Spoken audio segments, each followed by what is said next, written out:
তুমি কি কখনো চিন্তা করে দেখেছো তোমার হাতে থাকা স্মার্টফোন আর তোমার ঘরে থাকা ওয়াশিং মেশিন এটার মধ্যে মেইন পার্থক্যটা আসলে কোথায়? দুইটা কিভাবে কাজ করে? দুইটার মধ্যে তো চিপ আছে, দুইটা তো চিন্তা করতে পারে, বাট মেইন ওয়ার্কিং প্রসিডিউরের ডিফারেন্সটা আসলে কোথায়? আজকে আমরা জানবো টেকনোলজি ওয়ার্ল্ডে দুইটা মেইন ম্যাজিক্যাল মাস্টারমাইন্ড মাইক্রোপ্রসেসর এবং মাইক্রোকন্ট্রোলারের মধ্যে পার্থক্য। আগের ভিডিওতে আমরা মাইক্রোকন্ট্রোলার সম্পর্কে আলোচনা করেছি, তোমরা চাইলে আগের ভিডিওটি দেখে নিতে পারো। সো সবাইকে ওয়েলকাম টু টুকটাক রোবোটিক্স। টেকনোলজির কথা ছাড়ি, ফার্স্টে আমরা ক্রিকেট মাঠে ফিরে যাই। আচ্ছা, তুমি একটু চিন্তা করো তো, একজন অলরাউন্ডার আর একজন ব্যাটসম্যানের কথা। তো ফার্স্ট আমরা একটু ব্যাটসম্যানের রোলটা বোঝার চেষ্টা করি।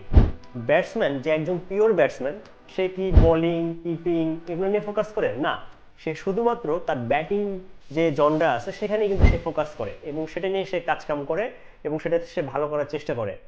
ঠিক একইভাবে মাইক্রো কন্ট্রোলার একটা স্পেসিফিক কাজ করে, তার অনেক কিছু নিয়ে তার চিন্তা ভাবনা নাই, শুধুমাত্র একটা স্পেসিফিক কাজ সে করে।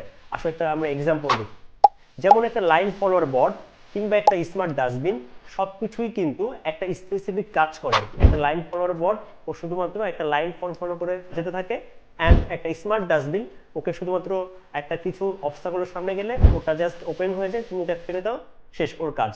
সো একটা মাইক্রো কন্ট্রোলারের কাজ একটা স্পেসিফিক কাজের মধ্যে সীমাবদ্ধ থাকে।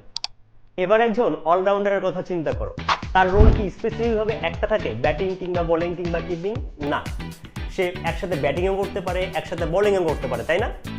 সো একইভাবে একটা মাইক্রো প্রসেসর অনেকগুলো কাজ করতে পারে। তুমি তোমার ফোনটার কথা চিন্তা করো না, তুমি তোমার ফোনটা দিয়ে ছবি তুলতে পারো, গান শুনতে পারো, দেন গেম খেলতে পারো, আরো কত কিছু করতে পারো। অর্থাৎ একটা মাইক্রো প্রসেসর হচ্ছে গিয়ে অলরাউন্ডারের মতো, সে একই সাথে অনেকগুলো কাজে পটু থাকে এবং তার মুনশিয়ানা থাকে অনেকগুলো কাজে। মাইক্রোকন্ট্রোলারে র্যাম ও রম ইনবিল্ট অবস্থায় থাকে এবং এটার প্রসেসিং পাওয়ার তুলনামূলক কম। আর্ডিনো উনো, ESP32 এগুলো জনপ্রিয় মাইক্রোকন্ট্রোলার বর্তমানে। মাইক্রোপ্রসেসরে র্যাম ও রম ইনবিল্ট অবস্থায় থাকে না, আলাদাভাবে থাকে, এবং বর্তমানে রাস্পবেরি পাই অন্যতম জনপ্রিয় একটি মাইক্রোপ্রসেসর।